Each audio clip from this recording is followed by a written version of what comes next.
자, 여러분 고개 드시고 반갑습니다. 좋습니다. 날씨도 화창하고 박수소리도 힘차고 좋습니다. 빠지신 분들이 좀 계셔서 그렇지. 자, 22페이지입니다. 요약집 22페이지. 취득세 볼 차례죠, 오늘? 지난 시간에 이 요약집 22페이지 펴놓으시고 취득세 지난 시간에 배운 걸 복습을 한번 해보면요.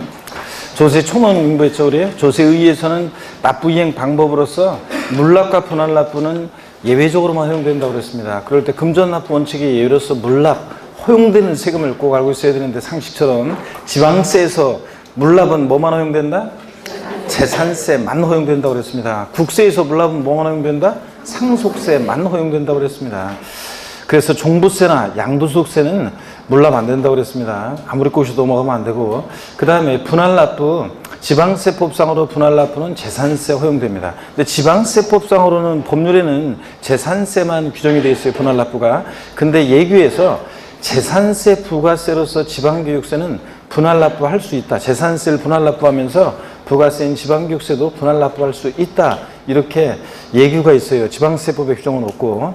자, 그래서 그런 걸 물어보는 또 그런 모의고사도 있더라고요. 자, 그 정도. 그 다음에 국세에서 분할납부는 종합부동산세, 양도소득세, 상속세, 증여세, 법인세 허용되고요. 또 농어촌 특별세도 물납은 안 되는데 분할납부는 됩니다. 이거는 농어촌 특별세법에 규정이 돼 있어요. 그래서 분할납부 허용된다. 농특세도. 그래서 이런 것들이 허용되고, 그 다음에 지방세에서 물납과 분할납부가 모두 허용되는 세금을 골라봐라. 싹 다 골라라. 어떤 것만 고르셔야 돼? 재산세만 고르셔야 되고, 국세에서 물납과 분할납부가 모두 허용되는 세금을 골라라. 뭐만 고르셔야 돼? 상속세만. 그렇습니다. 종부세, 양도세는 물납은 안 되고 분할납부는 되고, 이런 거. 그 다음에 조세 분류에서 국세, 지방세, 과세 주체에 따른 분류는 뭐 국세 세목과 지방세 세목 외울 필요는 없다고 그랬어요. 부동산 세목으로 하다 보면 뭐 종부세, 법인세, 소득세, 부가세가 국세다, 뭐 이런 건 당연히 알고 계셔야 되죠. 농어촌 특별세도 그렇고. 그래서 그런 것들을 외울 필요는 없고, 다만 문제 풀 때 국세만 고르라고 하는지 지방세만 고르라고 하는지 그런 걸 잘 보셔야 된다고 그랬습니다. 다만 또 지방세는 과세 주체를 세분화해서 알아두셔야 되는데, 고개를 드시고, 자, 취득세는 과세권자가 누굽니까? 취득세는 과세권자가 특광도. 그 다음에 등록면허세 구하고 구세고 도세입니다. 재산세, 시군구, 지자로 이름 시작하는 애들 지방세 네 가지 중에서 어떤 애만? 지방소득세만, 소득세나 법인세 납세무자가 되는 지방소득세만 얘가 특광, 시군이고, 나머지 지자로 이름 시작하는 애들은 다 과세처가 누구라고 그랬습니까? 특광, 도세고, 특광도. 이런 것들. 그 다음에 또요, 우리 이런 것들을 주의하시고, 그 11개 지방세 세금에 과세 주체가 다 되는 게 특별자치도나 특별자치시에서는 11개 지방세 세금에 다 과세 주체가 된다고 그랬습니다. 그랬죠, 여러분들? 그 다음에 또요, 우리 목적세, 보통세, 상목적 특정 여부에 따라서 보통세와 목적세를 구별했는데, 목적세 종류는 어떻게 되었습니까? 교교, 농, 찌찌. 국세, 목적세, 교교농에서 교육세, 교통에너지환경세, 농어촌 특별세. 지방세, 목적세, 찌찌는 어떤 겁니까? 지역자원시설세, 지방교육세. 얘네들이 자 목적세고요. 그 다음에 독립한 세금에 부과해서 받는 세금이 있는데, 부가세요. 국세 중에서 부가세는 교육세하고 또 뭐가 있습니까? 농어촌 특별세. 지방세 중에서 부가세는 뭐가 있습니까? 지방세 중에서 부가세 뭐 어떤 게 있습니까? 지방교육세. 자, 지방세 중에서는 지방교육세. 그래서 지방교육세 나왔다. 뉘집 자식이냐? 그러면 얘 뉘집 자식입니까? 지방세고, 목적세고, 부가세고. 농어촌 특별세, 뉘집 자식이다? 국세고, 목적세고, 부가세고. 이런 것들 기억하라고 그랬습니다. 물론 교육세도 물론 목적세고, 부가세긴 한데, 본세목이 부동산과 거의 관계가 없어서 농어촌 특별세 잘 기억하시면 되고요. 그 다음에 부동산 관련 5개 본세목과 그 부가세 짝을 아셔야 되는데, 취득세, 부가세목은 뭐가 부과됩니까? 취득세, 부가세목은 농특세, 취득세, 부가세, 농특세, 지방교육세. 감면이 있든 없든 농특세, 지방교육세. 근데 등록면허세는 어떤 게 부가세로 부과되느냐? 감면받은 게 없을 때는 원칙적으로 뭐만 부가세 부과된다 그랬어요? 지방교육세만 등록면허세 부가세로서. 등록면허세 낼 때 지방교육세도 20% 함께 냅니다. 등록면허세 10만 원이면 2만 원의 지방교육세 이런 식으로. 근데 감면받은 게 있으면 지방교육세도 부과되고 뭐도 또 농특세도 부과됩니다. 재산세 부가세는 어떻게 배웠습니까? 재진이, 재진이. 지방교육세가 20% 부과됩니다. 재산세가 20%인데, 이제 오리올 과정이니까 이제 핵심 요약, 심화 과정이니까 이런 것도 아셔야 되는데, 재산세액의 20%로 지방교육세 부과되는데, 이 재산세액의 도시지역부는 포함한 금액이에요? 제외한 금액이에요? 제외한 금액이 20%입니다. 120만원, 재산세가 120만원인데 재산세액이 여기에 도시지역분 20만원이 포함되어 있다. 그러면, 자, 120에서 도시적분 20만원 뺀 순수하게 재산세 100만원에 20%로 얼마? 20만원의 지방교육세 이런 식으로 아시겠죠? 도시적분을 제외한 금액이 20%입니다. 재진이. 종부세 부가세는 어떻게 했어요? 종농이, 농특세가 20% 부과됩니다. 종농이. 양도소득세, 납부세액의 부가세목은 있다 없다? 없고 감면받을 때만 뭐가? 농특세가 감면세액이 몇 프로로? 20% 부과됩니다. 예전에는 지방소득세가 부가세일 때는 소득세나 법인세액에 10%를 부과됐었는데 지금은 지방소득세가 독립세라고 그랬죠? 지방소득세는 지자로 이름 시작하는 데 4가지 중에서 지방소득세는 특광 C분의 과세율이고 그 다음에 부가세가 아니라 독립세입니다. 그래서 부가세 문제에서 부가세 짝 고르라고 하는 그거에서 만약 지방소득세가 부가세로 나오면 무조건 틀리다고 그랬습니다. 독립세고 또 소액징수면제 규정이 적용되죠. 재산세, 지역자원시설세와 함께 소액징수면제 규정 적용돼서 지방소득세 세액이 얼마요? 2,000원 미만은 징수하지 않습니다. 딱 2,000원이면 징수한다 이런 것들.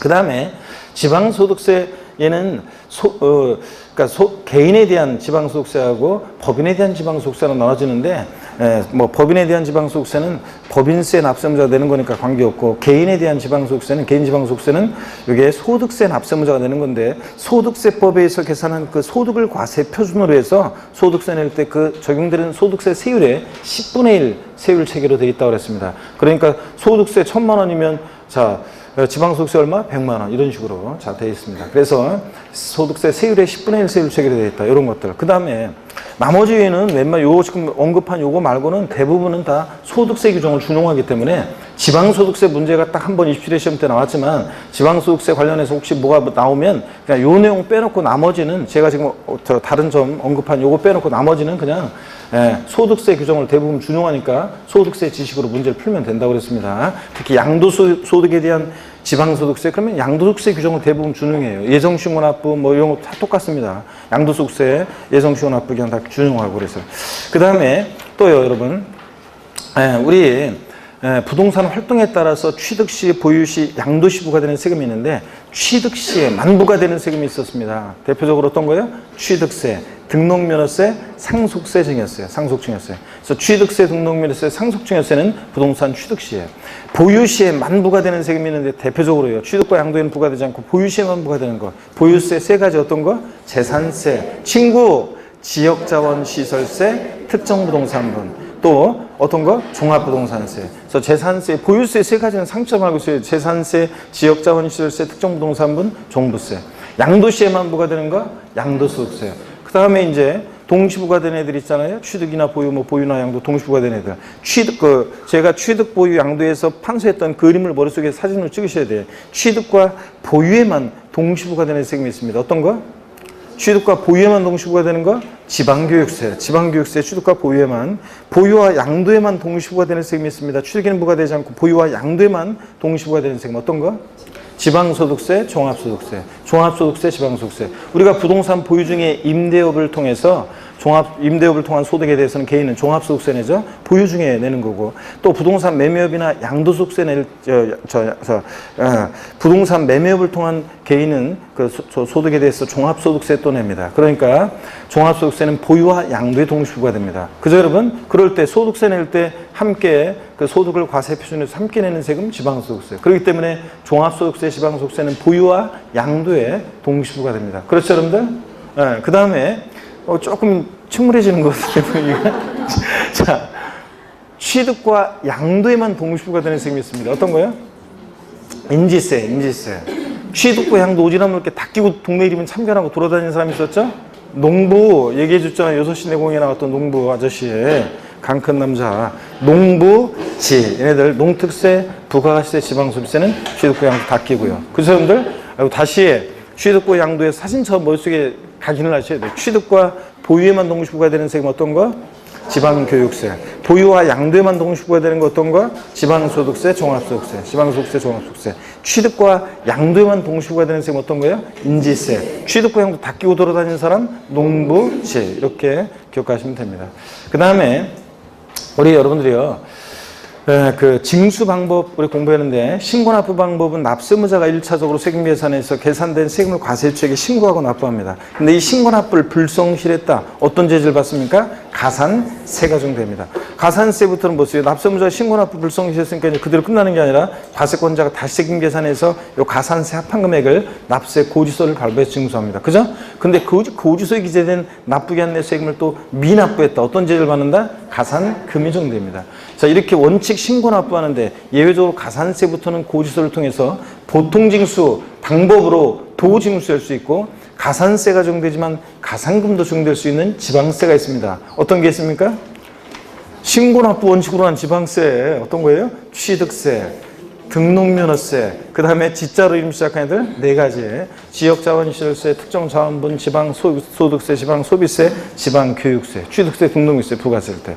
부가세들은 그때그때 달라요. 본세에 따라서.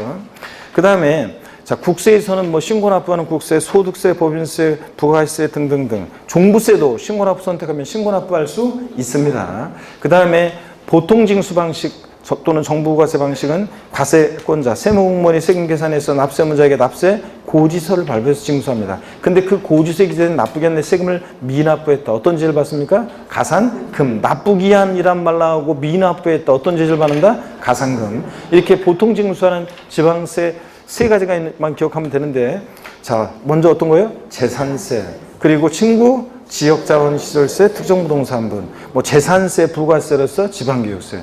물론 뭐 자동차세나 뭐 주민세도 이렇게 뭐 고지서가 날라오긴 하는데, 일단 걔네들은 부동산 세목이 아니니까 빼놓고. 그 다음에 정부부가세하는 국세가 있습니다. 딱 하나만 기억해도 돼요. 정부부가세하는 국세 어떤 거? 종합부동산세.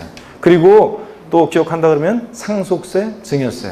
종부세, 상속세, 증여세는 뭐합니까? 정부부가세입니다. 고지서를 통해서 징수했는데, 종부세는 그러니까 원칙은 정부과세 하는데 예적으로 납세무자가 고지서 슈팅해 버리고 신고납부 선택하면 신고납부할 수도 있다고 그랬습니다. 자, 그 다음에요. 가산세요. 신고납부 불성실에 적용되는 가산세는 그 신고납부 의무 불이행에 대한 벌과금적 성격으로 부과해요. 근데 이 가산세는 지방세, 국세 세목으로 합니다. 그 말은 가산세도 조세에 어떻게 한다? 포함을 시켜요. 가산세 신고납부 불성실에서 20만 원 예를 들어서 계산됐다. 과세권자가 다시 계산한 세금이 100만 원이면 여기다 20만 원 합해서 120만 원 내라고 고지서 보내기 때문에 가산세는 지방세, 국세 세목으로 한다. 즉 조세에 포함시킵니다. 근데 조세를 감면해 줄 때, 국세 지방세를 감면해 줄 때 가산세는 감면 대상에 포함시킨다, 포함시키지 않는다. 포함시키지 않습니다. 세금 깎아줄 때 가산세까지 감면해 주는 것은 아닙니다. 그 다음에요.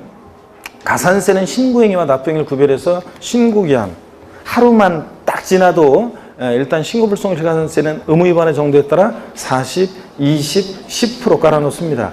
부정부신고, 부정과소신고 가산세 몇 프로? 납부할세액의 40% 또는 부정과소신고분세액의 40%가 적용되고, 그 다음에 그런 말 없이 신고기한 내 신고서 제출하지 아니했다. 무신고 가산세, 납부할세액의 산출세가 아니고 납부할세액이 몇 프로? 20%고, 그 다음에 신고기한 내 신고했는데 과소신고했다. 과소 신고분세액이 몇 프로? 10%입니다. 납부세액이 10%가 아니라 납부할세액은 100만 원이었는데 신고된 금액은 80만 원. 그럼 과소 신고분세액 얼마? 20만 원에 10% 이렇게 적용됩니다. 과소 신고분세. 이거 깔아놓고 하루하루 지날 때마다 납부불성실 가산세 적용되는데 미납한 기간 1일 하루하루 지날 때마다 얼마씩이요? 0.03% 1만 분의 3률 가산됩니다. 지방세는 특히 납부불성실 가산세가 이 미달납부한 과소납부한 세액에 최대 몇 프로까지 납부불성실 가산세가 가산될 수 있다? 75%까지 가산될 수 있다.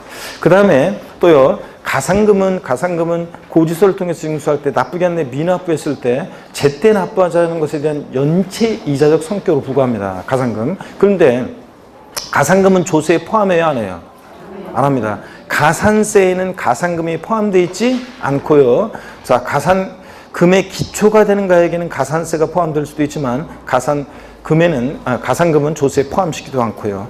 자, 그 다음에 가산금 고지세 기준에 납부기 한 하루만 딱 지나도 체납세액이 몇 프로? 3%. 일반가산금 깔아놓고 그 다음에 하루하루 지날 때마다 한 달 후로 아닌데 납기 후 매 1월 한 달씩 지날 때마다 몇 프로씩? 1.2%, 1,000분의 12, 1.2%씩 중과상금 적용되는데 끝까지 버티면 몇 개월? 60개월에 한해서만 적용됩니다. 사람들이 요거는 잘 기억하더라고. 몇 개월까지 중과상금 적용되냐? 60개월.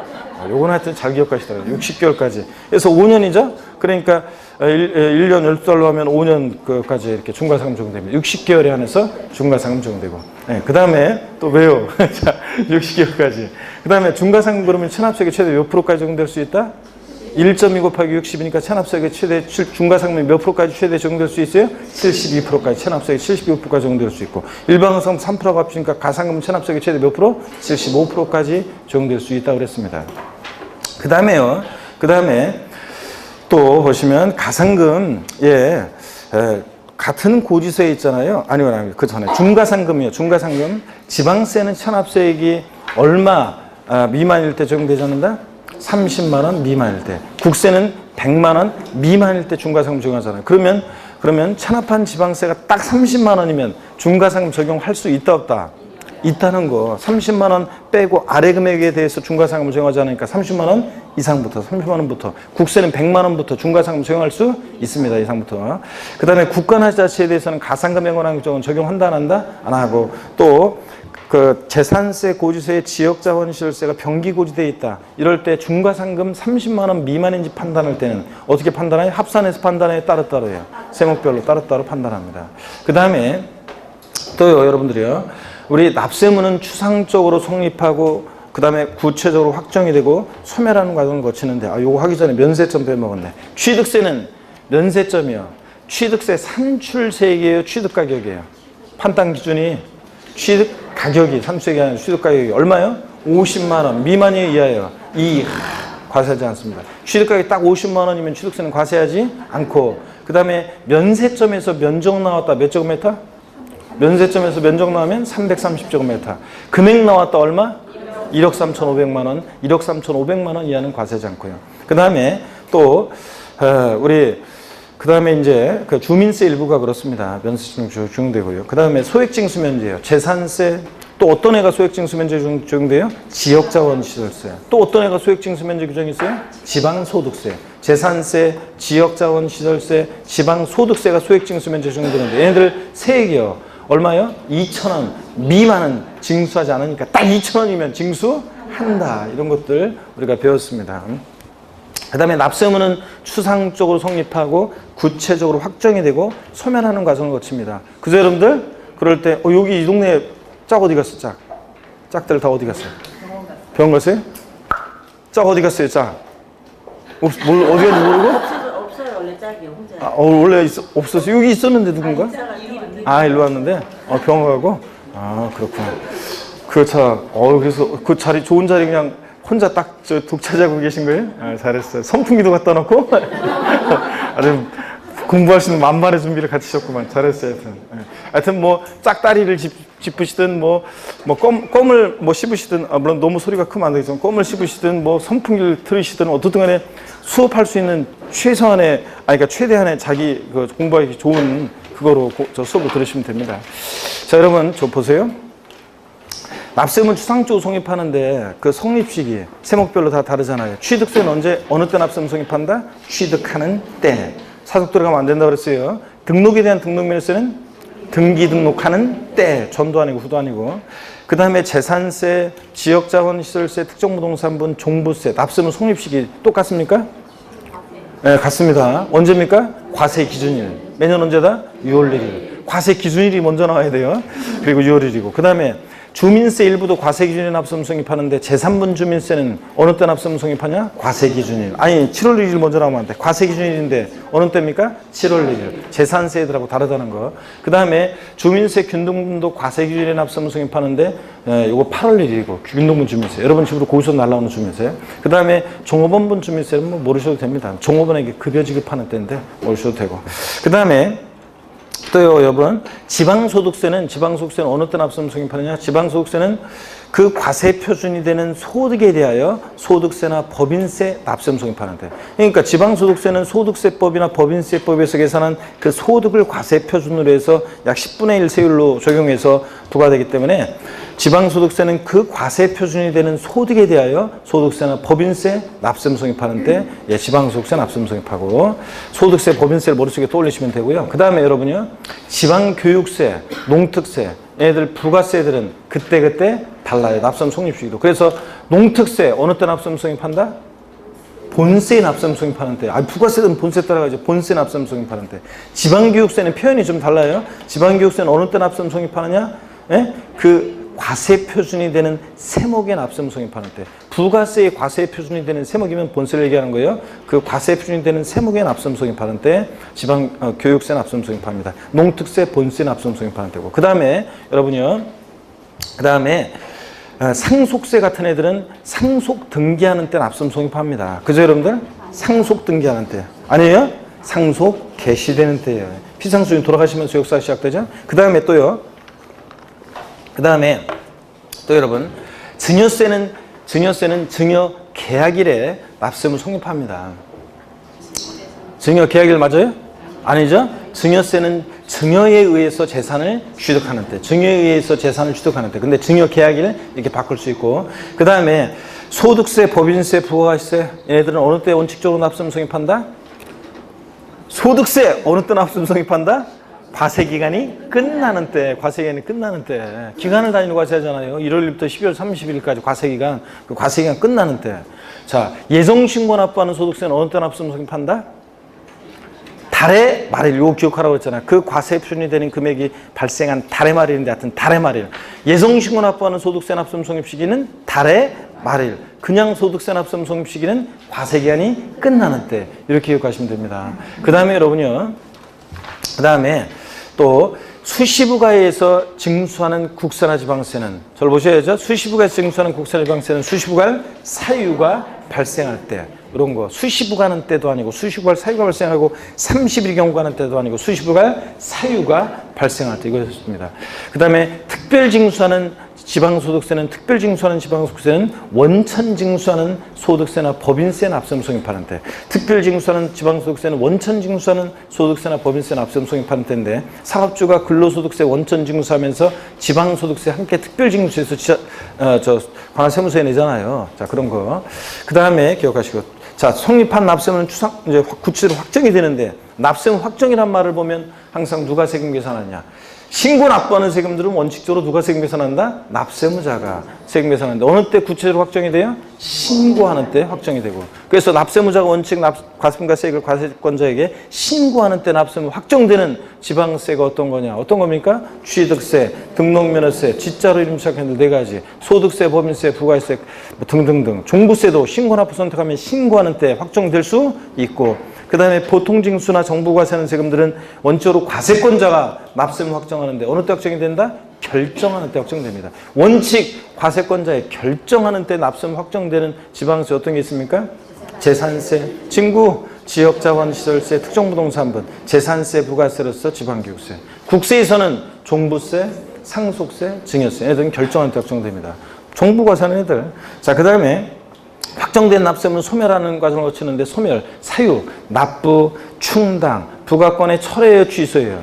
취소, 제척기간 만료, 소멸, 시효 완성입니다. 5가지. 그래서 납세자의 사망이나 그 다음에 부가 철회 이런 거 고의소 보냈다 거둬들인 철회 이런 거 소멸 사유 아니고 사망 아니고 그 다음에 법인의 합병 이런 것들은 납세금 소멸 사유가 아니고 제척기간 일반 양도소득세 같은 국세 제척기간은 어떻게 되느냐 10년, 7년, 5년이요. 사기쳤다 몇 년? 10년. 무신고 7년. 기타 5년이고 나머지.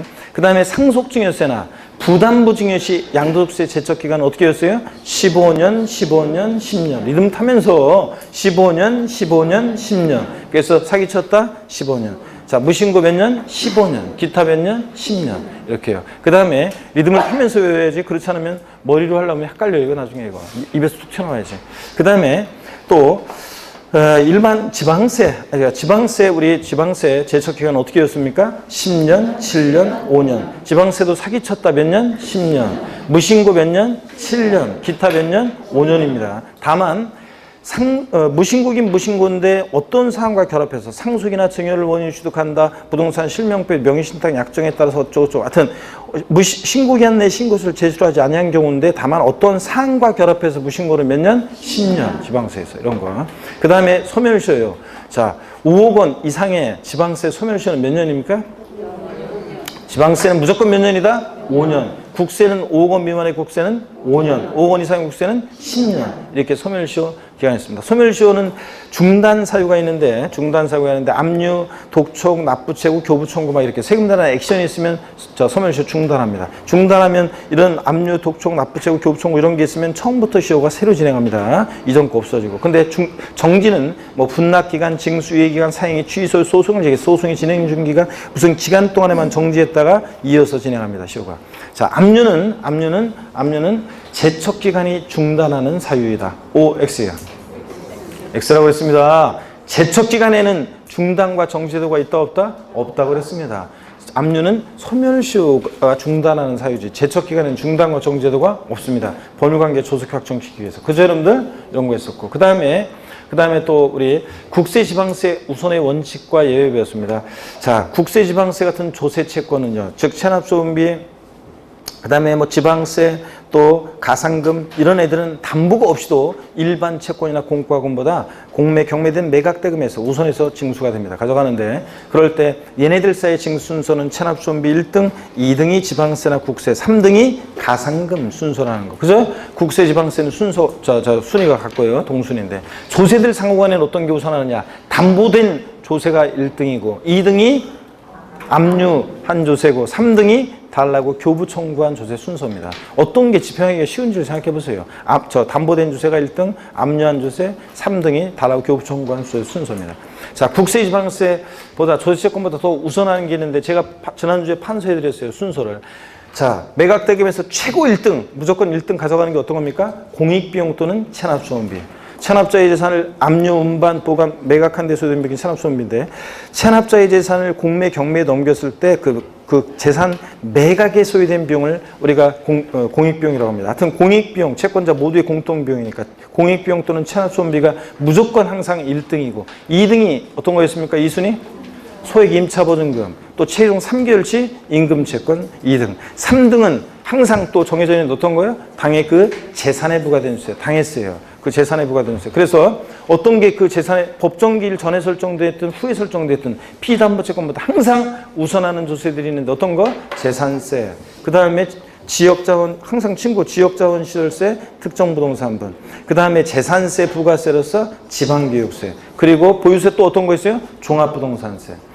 자동차세도 그렇지만 제가 뺐고요. 재산세, 지역자원시설세, 특정부동산분, 재산세, 부가세로서 지방교육세, 또 종부세. 또 어떤 거 있습니까? 상속세, 증여세. 보유하는 재산, 상속 증여받은 재산에 부과되는 얘네들은 항상 설정 일정 없이 피담보채권보다 얘네들이 당해세들이 우선합니다. 그 다음에 이제 4등, 5등, 6등은 따져봐야죠. 법정기일, 그러니까 법정기일이라는 것은 조세채권과 피담보채권세 우선 여부를 정하는 날인데 그럴 때 신고나 납부하는 세금은 신고일, 고지서를 통해서 징수될 때는 고지서 발송일을 우리가 법정기일이라고 합니다. 그쵸 여러분들? 점점 이제 처음엔 좀 따라하더니 점점 나 혼자 복습하고 있네. 아 진짜 아이고 목 땡긴다. 물 한 잔 마시고. 자 여러분 봅니다. 그래서 법정기일 전에 저당권 등이 설정됐을 때 그 담보되는 피담보채권은 국세지방세보다 어떻게 한다? 우선합니다. 그럴 때는 4등 피담보채권 바로 뒤따라다니는 애가 있었죠. 그 다음에 일반임금채권 최종 3개월분을 제외한 나머지 임금채권, 일반임금채권 얘가 5등이고 그 다음에 6등 국세나 지방세, 7등 맨 꼴등은 항상 일반 채권이나 공과금이고요. 그죠 그러면? 그 다음에 자 만약에 법정기일 후에 저당권 등이 설정됐다 그러면 그러면 4등이 어떤 겁니까? 국세지방세.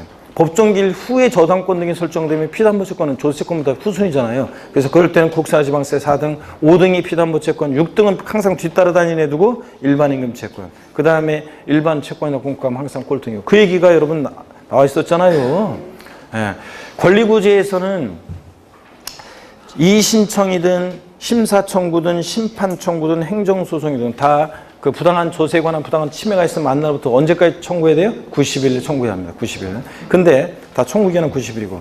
그 다음에 나중에 결정으로 들어가면 이제 숫자 좀 뒤집어주긴데 어떡하냐 그런 거. 그 다음에 이의신청이라는 것은 그냥 반드시 거쳐야 되느냐 그런 건 아니라고 했습니다. 임의적이에요. 이의신청 절차를 거치지 않고서도 심사청구나 심판청구를 바로 구할 수도 있고요. 근데 꼭 잊으면 안 된다는 거. 심사청구와 심판청구는 중복청구가 된다 안 된다? 안 된다는 거. 이런 것들을 기억하셔야 되겠습니다. 아이고 오늘 복습이 의외로 길어서요. 여러분들이 호응을 쫙쫙 해줬으면 한 10분은 더 단축할 수 있었는데요. 22페이지입니다. 이제 이걸 다음에 해야지 그런 거보다는 지금 이제 핵심유학 과정에서는 확실히 정리하고 외우고 이렇게 가셔야 돼요, 여러분들. 22페이지 우리 이제 드디어 지방세에서 우리 취득세입니다. 자, 펴놓으시고 여러분들 자 보시면은 우리 취득세는요 우리 취득세는 서너 문제가 출제가 되는데 한 3문제 정도 뭐 출제 예상하시면 되겠고요. 뭐 4문제 나올 때도 있고요. 자, 그러면 취득세 어떤 것들을 공부하냐 그러면 우리 취득세 성격이요. 자, 이런 것들은 뭐 편하게 한번 또 보시면서 취득세 과세 대상 어떤 것을 취득했을 때 부과되는지, 취득세 누가 납부할 의무자가 되는지, 자, 취득세 납세 그 전에 취득세는 취득에 부과하는 세금이니까 취득이 뭔지, 취득의 개념과 그 유형 있잖아요. 조금. 자, 취득세는 또 취득의 개념과 취득세는 취득의 개념과 그 다음에 취득세 취득이 뭐냐 그 개념과 유형이야. 이런 것도 어떤 게 취득에 해당되는지 이런 것들. 이 부분은 뭐 독립한 문제보다는 종합 문제 속에서 이렇게 잘 나오고 있습니다. 자, 그래서 종합 문제에서 잘 나오고 있고 이거 기초과정부터 계속 적어드렸던 건데 여러분들. 그 다음에 또 취득세에서 자, 취득세 납세무자 누가 되느냐. 이 납세무자는 뭐 시험에서 이거 나온다고 그랬잖아요. 올해 제가 나온다고 그랬고 이거는 시험에 나오는 거고. 그 다음에 취득세에서 또 우리 세금 계산 어떻게 할 것이냐, 과세 표준 어떻게 일정되고 과편, 그 다음에 몇 프로 세율이 적용되는지. 자, 이거는 뭐 무조건 나오는 부분이고요. 취득세 과세 표준은 뭐 시험에 자, 독립한 문제로 나오고 종합문제 속에 나오고요. 세율은 뭐 무조건 나오는데 몇 문제 나오냐가 문제라고 그랬습니다. 그래서 과세 표준과 세율은 무조건 나오는 부분입니다. 무조건 나오는 부분이고.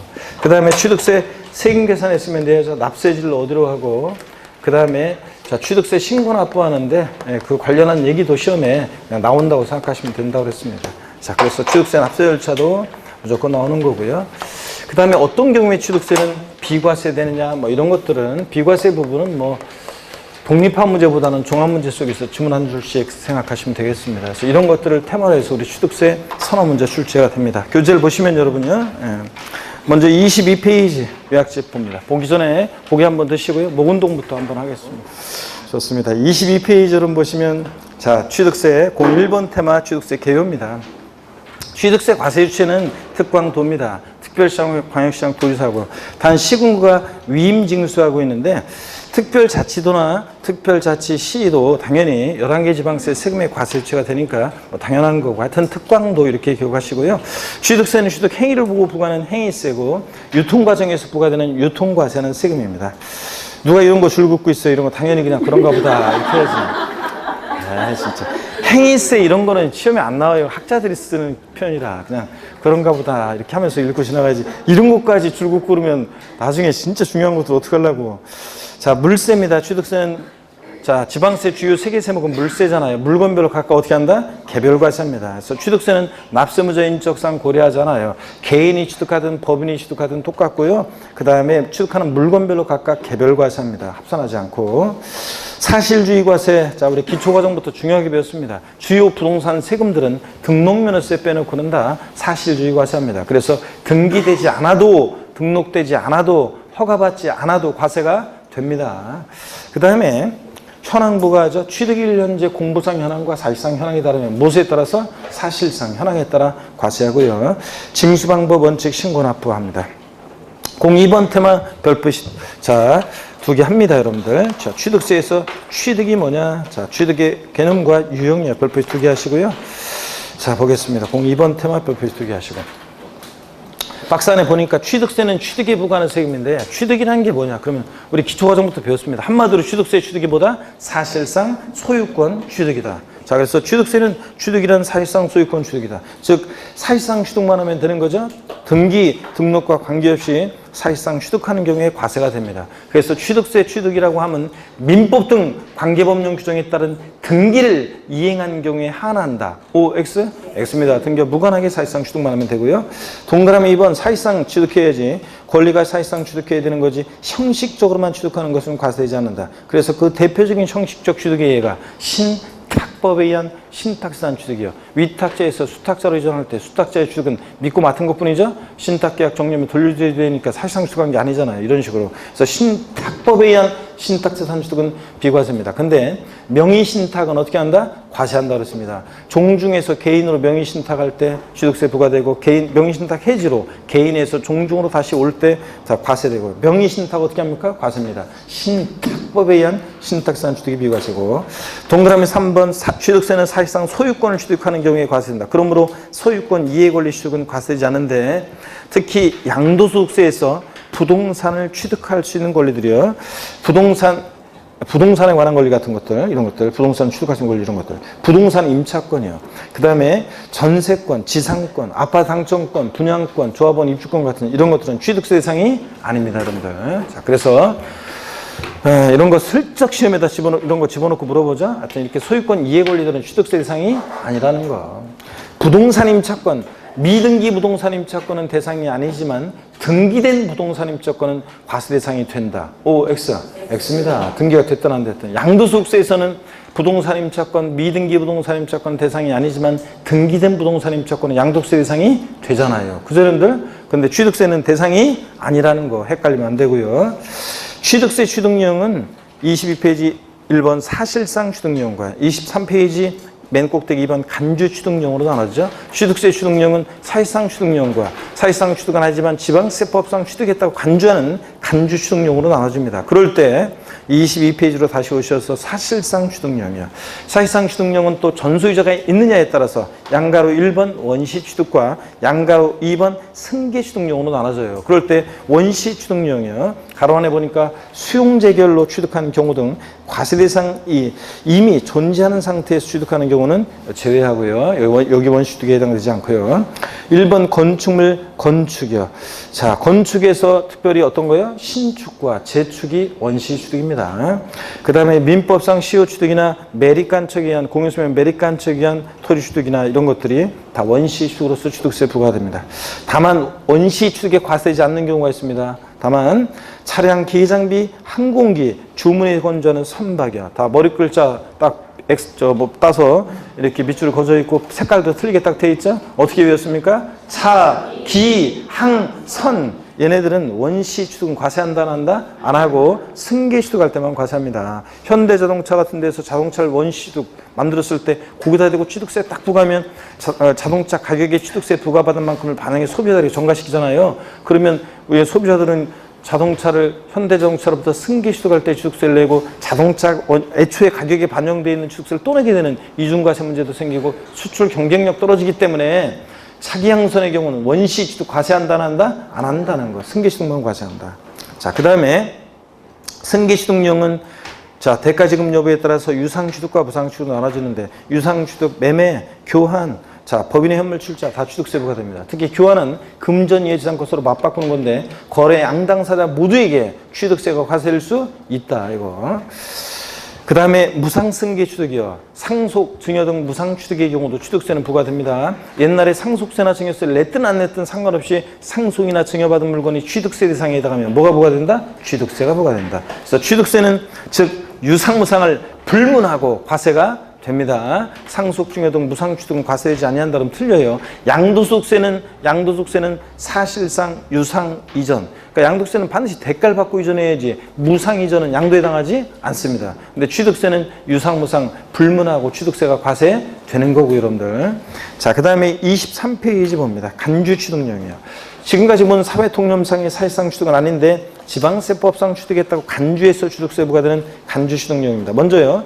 토지 지목 변경으로 어떤 일이 있을 때 가액의 증가가 있을 때. 자, 우리가 배운 게 이거예요. 기초교과정부터 배운 게. 갑이라는 사람이 있는데 밭을 갖고 있었는데 대로 지목이 변경됐다. 대로 지목이 변경됐다. 그랬을 때 지목 변경 전에 시가총액 1억이고 지목 변경 후 시가총액이 5억이 됐다. 그랬을 때 자, 취득세요. 이 대라는 것의 취득을 보면 갑이라는 사람이 매립간척으로 원시 취득한 것도 아니고 공짜로 받거나 대가 주고 산 거 아니잖아요.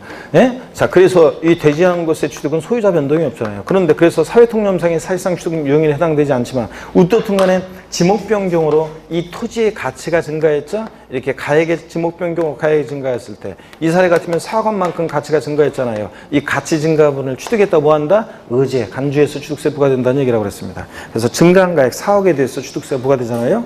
그 다음에 차량기 장비 선박의 종류 변경으로 역시 가액의 증가가 있을 때 엔진을 교체한다거나 차체를 변경한다거나 뭐 그래서 자동차의 가치가 증가했다. 가치 증가분에 대해 취득했다고 의지합니다. 그 다음에 건축물 개수나 증축 등으로 가액의 증가가 있을 때 역시 그 가액의 증가를 취득했다고 의지합니다. 건축물 개수했다. 소유자 변동 없잖아요. 다만 증축이나 개수로 가액의 증가가 있을 때 그 가액의 증가분을 취득했다 뭐 한다? 의지에서 취득세부가 됩니다. 그 다음에 과점주주의 주식 취득이요. 주식은 취득세 대상이 아닌데도 과점주주가 주식을 취득했을 때는 주식을 취득한 비율만큼 그 비상장 법인 소유의 부동산 등을 과점주가 직접 취득한 게 아닌데도 취득했다고 취득한 것으로 간주해서 취득세가 부과됩니다.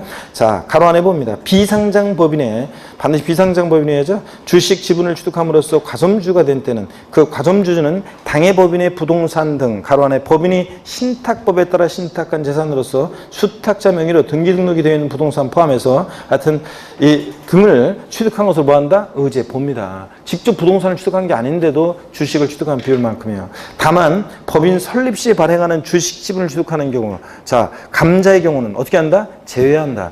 자, 처음에 이 과점주의 주식 취득을 과세하는 이유는요. 비상장 법인의 과점주가 되면 막 지못 들어가니까 독과점 먹자고 소유분산을 촉구하기 위한 건데, 그죠? 그런데 처음에 비상장 법인 설립할 때는 자기하고 자기 가족들끼리 다 법인을 설립해야 되는데, 제가 어제 보니까 어떤 수강생이, 어떤 합격생이 이제 전화 왔었는데,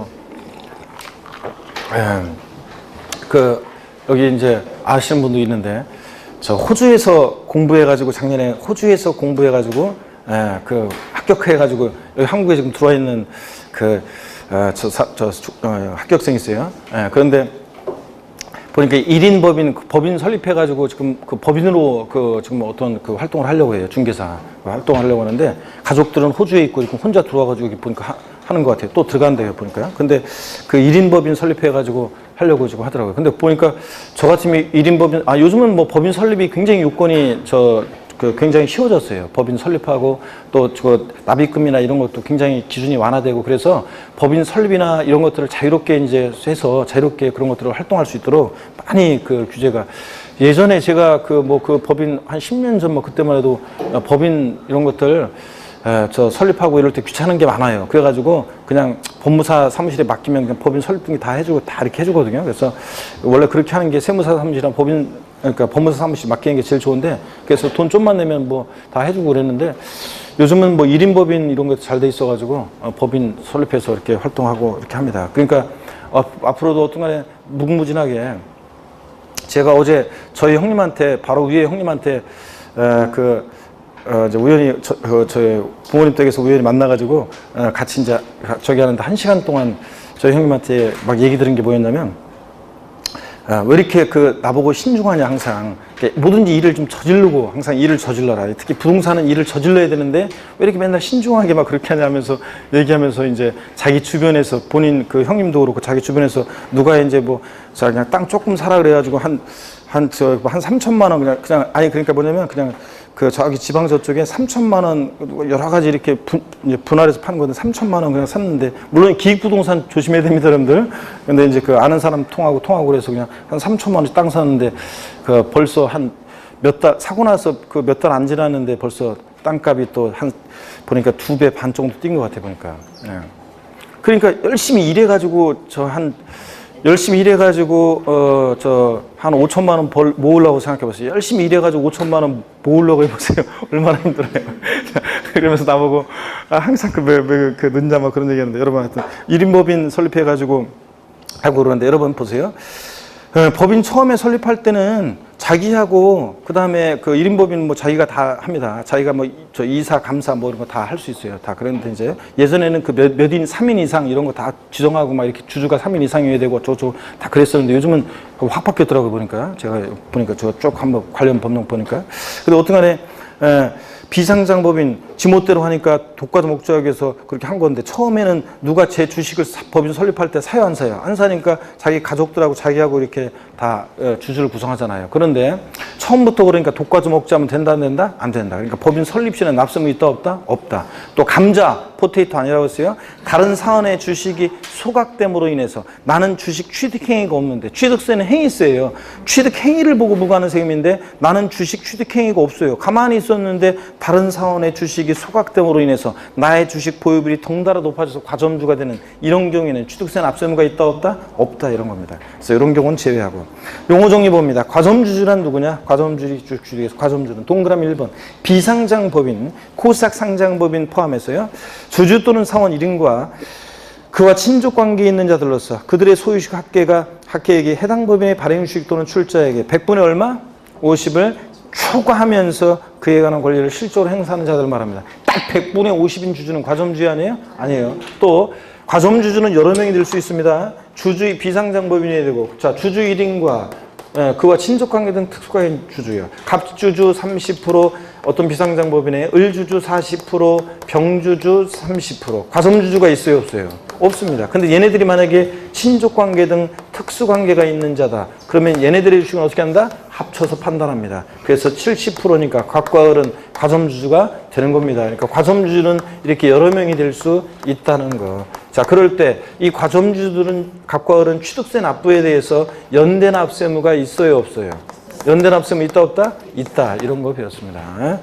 자, 그러면 거기 나와 있어요. 그래서 한번 거기 보시고, 딱 100분의 50주주 아닙니다. 초과해야지. 2번 유가증권시장의 주식을 상장한 법인은 지멋대로 못하기 때문에 취득세 과세되지 않습니다. 반드시 비상장 법인이어야 되고. 3번 과점주들은 취득세 납부에 대해서 연대 납세무가 있다, 없다? 있다는 거, 여러분. 자, 그 다음에 납세무 성립 시기는 과점주주가 된 시점입니다.